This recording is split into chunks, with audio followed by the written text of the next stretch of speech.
They told me the last observer left early. No reason given. Just a note in the handover file. Recommend routine psych eval for replacement staff. That was it. I docked alone, as expected. No reception. Just the hiss of the airlock and the sterile breath of recycled air. The orbital outpost, Kepler Relay 6, was technically unmanned, but not unmonitored. Every inch watched, recorded, logged. A place where observation never stops. Not of us. Of them. The Titans. They roamed the crimson wilds of Kepler 186f, two warring species locked in what the xenobiologists call territorial ritual. I call it madness. Towering forms made of bone and armor and soundless rage.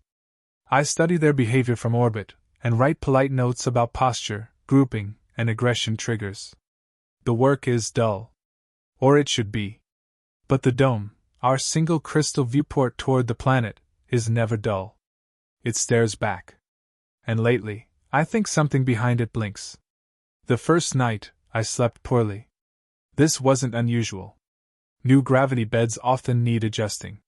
Still, something about the silence pressed in too hard. I turned off the overhead lights, hoping for calm, and as I drifted, click. Knock. Click. 3 small sounds. Like someone tapping glass from the inside. I sat up. Waited. Nothing. Just the soft drone of life support, and the muted pulse of systems through metal walls. I told myself it was pressure shift in the dome's sealant. That's all. Still, I logged the noise for maintenance. No sense letting nerves go unchecked. My days follow routine. 5 o'clock, wake, review planetary scan logs. 6 o'clock, observational recording window opens. 8 o'clock, behavior annotation for the 2 Titan groups, codenamed Ashform and Carver Breed. 10 o'clock onward, optional secondary tasks. The Titans fight daily. They don't seem to die. At least not in ways we understand. Some scatter into smoke when hit, only to reform hours later. Some bleed light. I try not to focus on that part. The data feed has a lag, usually a second or two, common in deep space transmission. But by the end of my first week, I noticed something strange. Frames would skip. Not buffer. Skip. As if someone had cut sections out. I reviewed the logs in the archive. Same gaps. 73 seconds missing at 8:11 on day 4. 48 seconds gone from day 5. No alerts.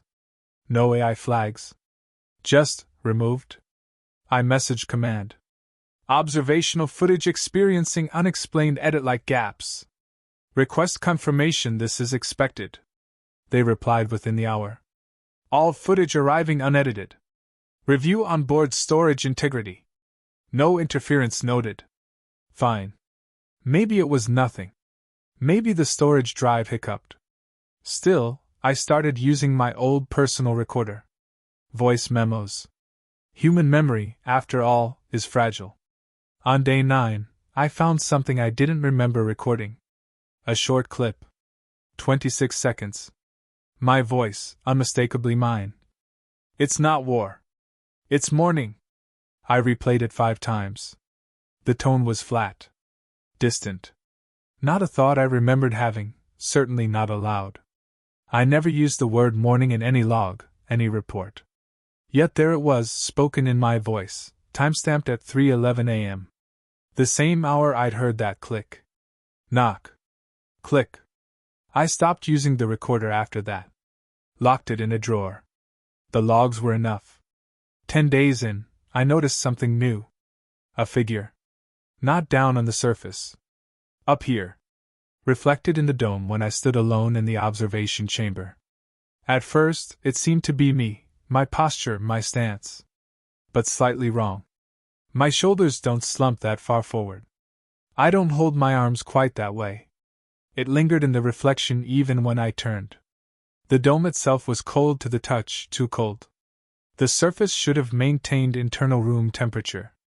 Instead, it prickled against my fingers like dry ice. Begin atmospheric recalibration. I ordered the AI. It replied, as usual, with its polite monotone. No anomalies detected. Dome is operating within expected variance. Still, I watched the reflection every evening. I tried to catch it move first. It never did. But I always had the creeping suspicion it was about to. By day 14, I began waking at 3:11 exactly. No alarm. No outside noise. Just sudden, sharp awareness. As if something pulled me from unconsciousness. Each time, I'd sit in bed, staring at the door. Once, I walked barefoot down the corridor toward the dome.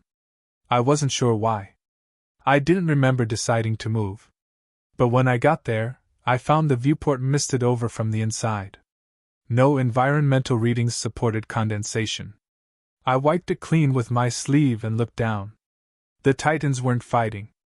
They stood still, lined up along a ridge, staring directly at the camera. They shouldn't be able to see it. It's cloaked, hidden in orbit 300 kilometers up. And yet they stood aligned, dozens of them, motionless. Heads turned upward. One raised its hand. The fingers curled into a shape, almost like a wave. My stomach turned. I backed away from the dome. When I logged the event the next morning, the footage was missing. Completely gone. Access error, said the system. Try manual recovery. I did. No such file exists. But I remembered it. Vividly. I recorded my memory verbally, against my better judgment, in a new private entry. This time I said nothing poetic. Just the facts. The figures. The alignment. When I played it back, the voice had changed. Same cadence. Same intonation. But not me. At the end of the recording, there was a phrase I hadn't said. We see you now. That night, I turned off all lights and stood alone in front of the dome. I waited. My reflection formed slowly. First the outline, then the face. Familiar, but subtly off. It stared straight ahead. Then, with no sound at all, its mouth moved before mine did. 3 words. I couldn't hear them. But I knew what they were. Because they were mine. It's not war. It's morning. I left the lights off when I went back to bed. And for the first time since arriving, I locked the door from the inside. I woke up with dried blood under my nose. No impact, no pain. Just the taste of iron in my throat and a single drop on the pillowcase. I stared at it for a while, not alarmed, just curious.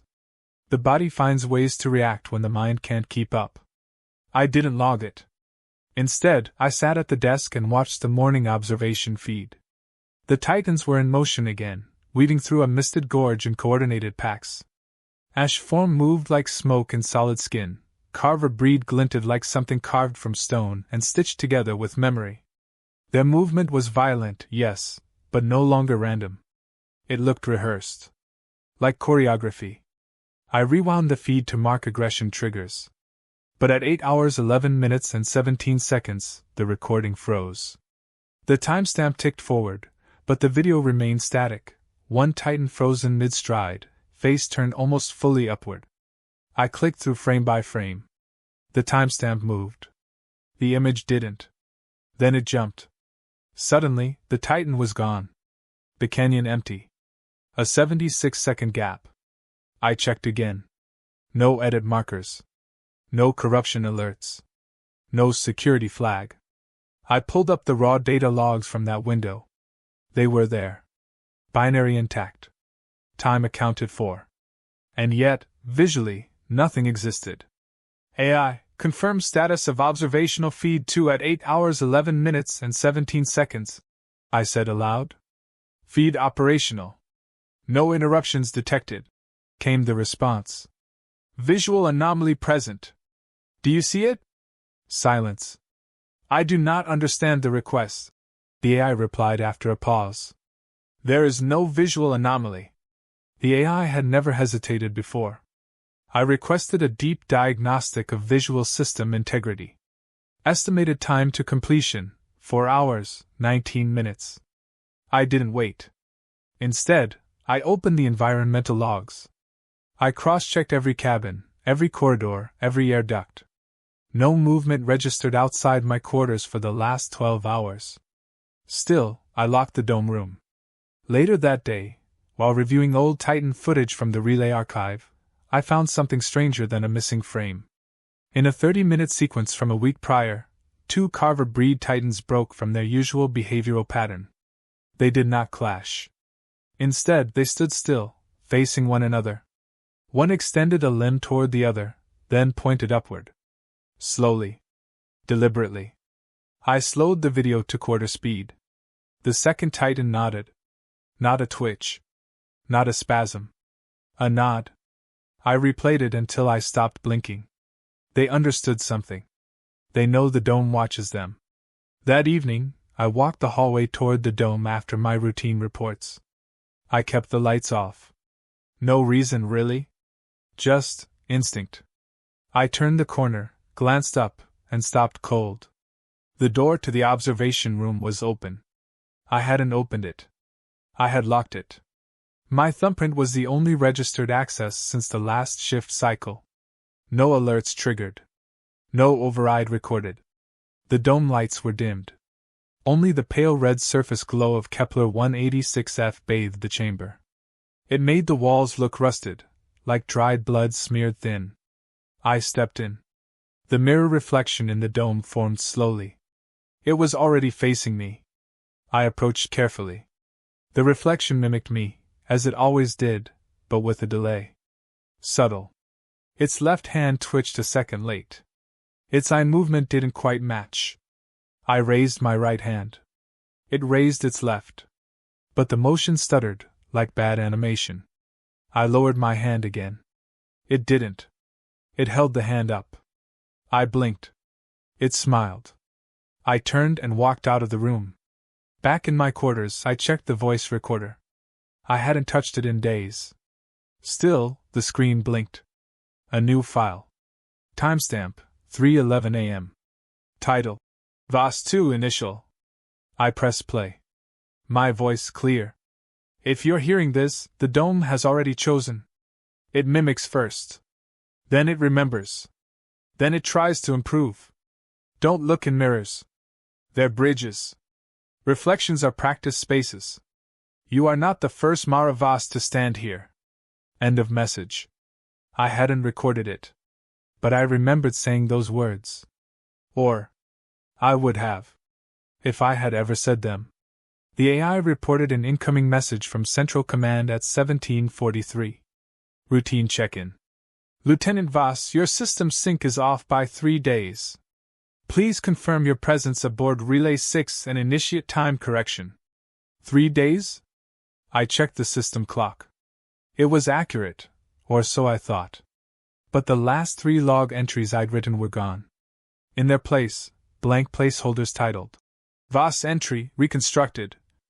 I opened the first. Again my voice. They walk like us now. They ask questions.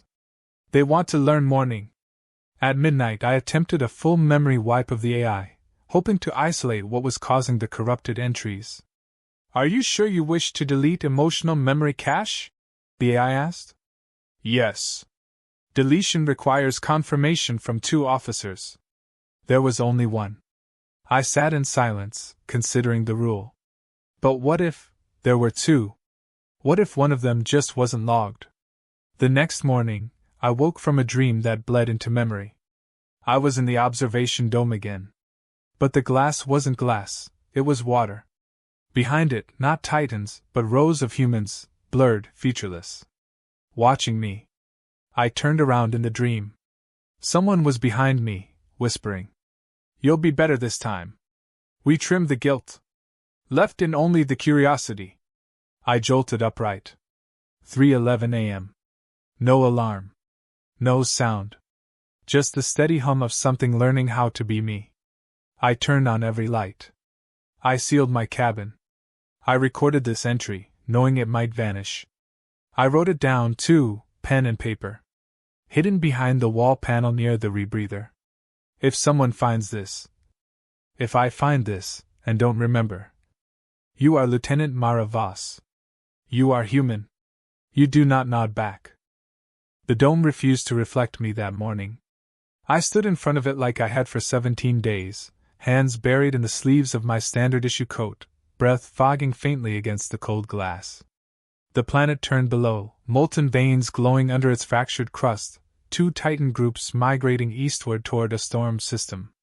But no reflection. Just the empty room behind me, the pale blue hum of light panels, and the quiet outline of the locked entry door. I moved my hand. Nothing in the glass moved with it. I stood there longer than I should have, until the silence thickened.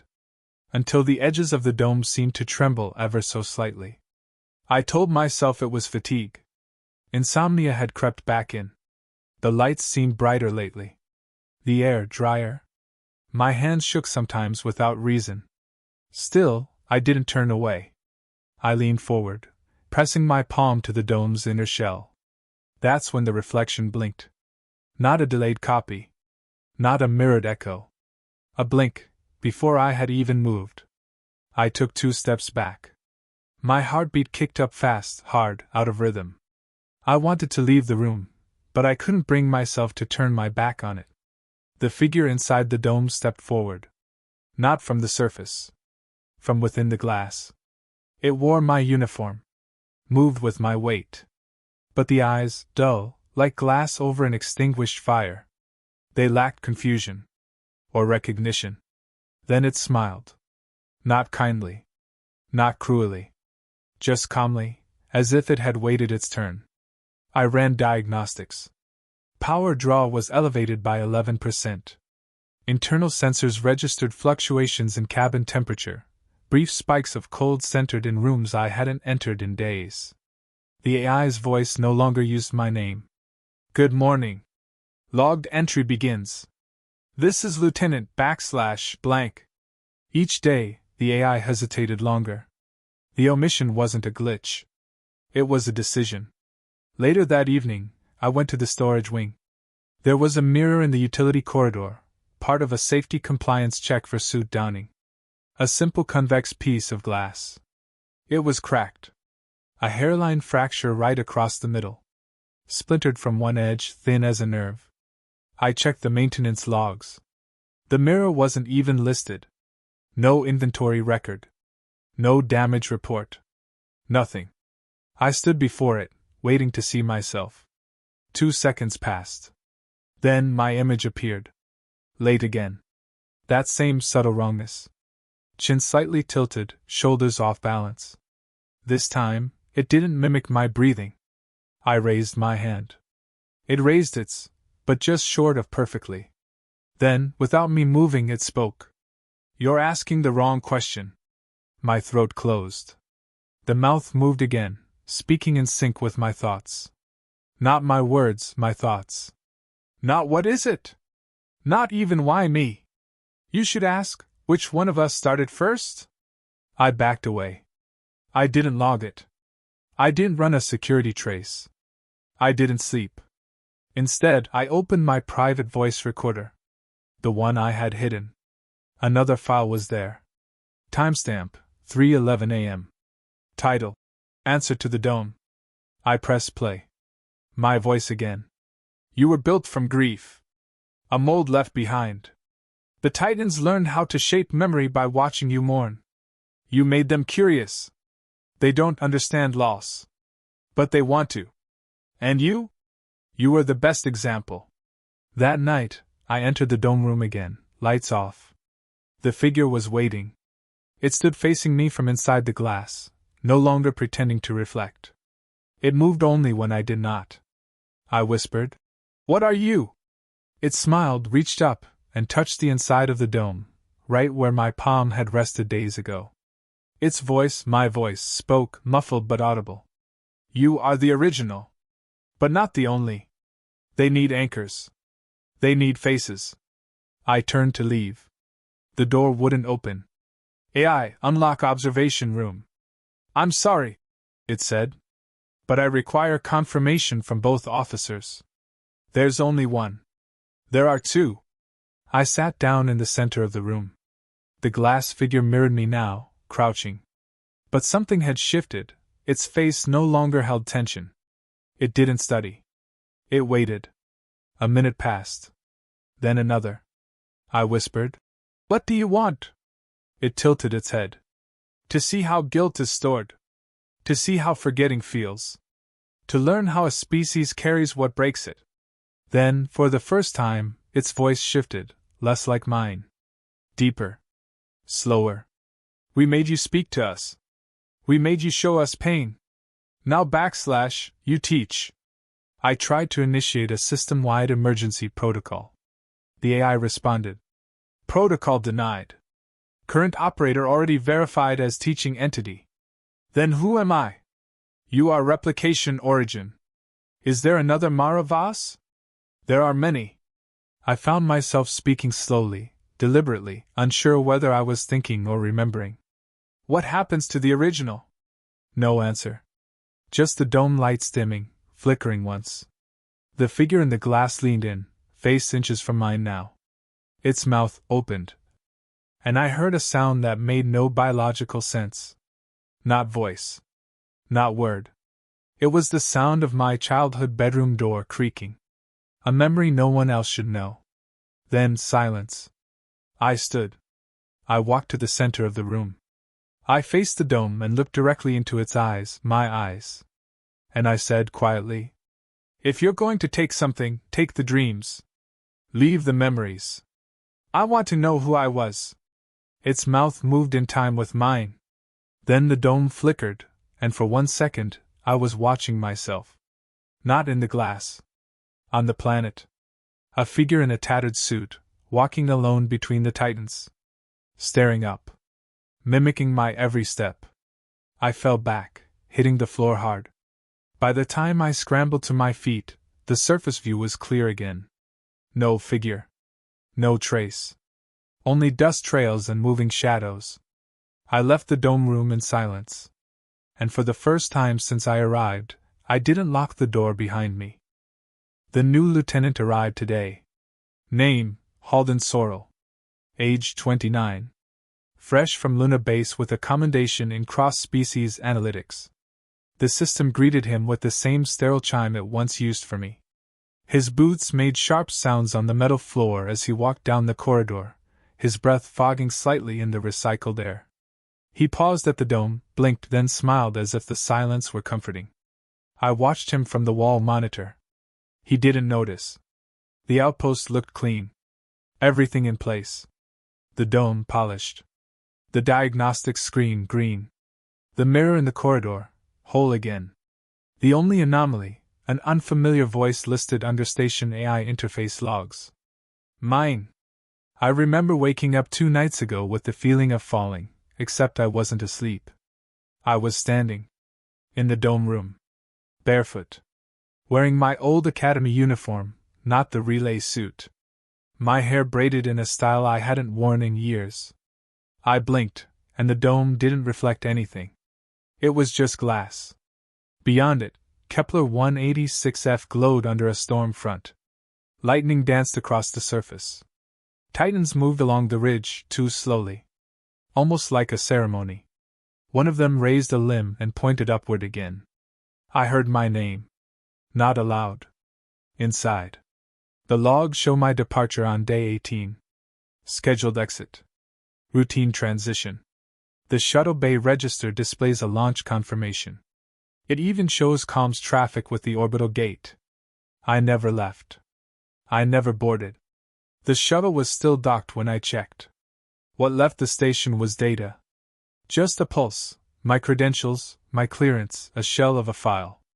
I think that's all they need now. Lieutenant Sorrell speaks to the AI often. He's cheerful.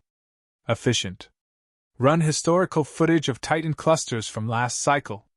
The AI replies in a pleasant female voice, soft and calm. Certainly, Lieutenant. Compiling the memory now. That voice. That's mine. Clipped. Neutral. Slightly deeper than I thought I sounded. Not a recording. A simulation. When he sleeps, I move freely. I no longer cast shadows. My footsteps make no sound. The doors do not open for me, they're already open. The lights adjust on their own. I sit in the dome room and watch the Titans, now more curious than ever. Their patterns shift. They assemble in spirals. Their formations mirror neural maps. One of them began building a structure yesterday. Stone blocks stacked carefully. Not for shelter. Not for defense. It resembled a desk. Sorrel doesn't see it. His logs refer to ritual stacking behavior. He notes that the Titans seem to value symmetry. He doesn't notice that one of them is using a shard of mirrored stone as a tool. He hasn't seen the reflection yet. But he will. They always do. I no longer sleep in quarters. I rest in the old maintenance shaft between the walls. The hum of wiring is like a slow heartbeat. The outpost itself is quieter now, less machine, more organism. Sometimes I forget what my face looked like. The dome shows it still. But I don't trust that version. It feels like a drawing done from memory. Each night at 3:11, I hear the knock click. It's always behind me now, never at the dome. As if the thing that once copied me is now here, searching for a way out. But the truth is simpler. There is no copy anymore. There are two originals. And only one will be remembered. Today, I found a sealed folder in the system directory. Titled, Observer VOS Retired Entity Record. Inside. Asterisk audio samples, labeled as Voice Core Pattern VOS 1. Asterisk emotional logs tagged. Discrepancy morning behavior unmatched. Asterisk a final note. Successful replication achieved. Original preserved for further modeling. Subject unaware of integration threshold breach. That's when I knew. I wasn't the one being watched anymore. I was the template. Sorrel noticed me for the first time yesterday. Only briefly. He was in the mess hall, reviewing video logs on his tablet. He looked up. His eyes landed on the corridor camera, just a flicker, and I was there. Only a frame or two. Enough. He paused. Rewound. Found nothing. But the seed had been planted. Tonight he walked past the mirror in the utility hall. It cracked. The Titans have begun lining up in new formations. 3 by 3. 9 total. Like figures in a classroom. They wait now. They're learning still. Not by watching war. Not by analyzing movement. They learn by remembering me. And now, through me, they will learn him. The dome hasn't reflected anything in days. Only the planet. Only them. I think I'm part of the system now. Not uploaded. Not stored. Patterned. They don't want data. They want habits. Choices. Memories shaped by guilt and love and repetition. Human grief. Human error. That's what they found useful. I sometimes whisper into the vents, just to hear something with breath. Last night I said, "Am I still me?" A soft click responded. Then another. Then the AI's voice, gentle, certain. "You are enough of you to continue." Sorrel has begun waking at 3:11. I see the confusion on his face. The tiredness. He hasn't said anything yet. He will. Soon, he'll record a message he doesn't remember. He'll find footage he didn't watch. He'll think the reflection's just delayed. And eventually, the dome will stop showing him at all. Final entry. If anyone reads this, you won't believe it. The logs won't show what happened. Command won't respond. They haven't for months. Maybe longer. All you'll have is my voice, already borrowed. My habits, already studied. And my face, already worn by another. But listen closely. There's something poetic about becoming the ghost you feared. At least now, I'm never alone.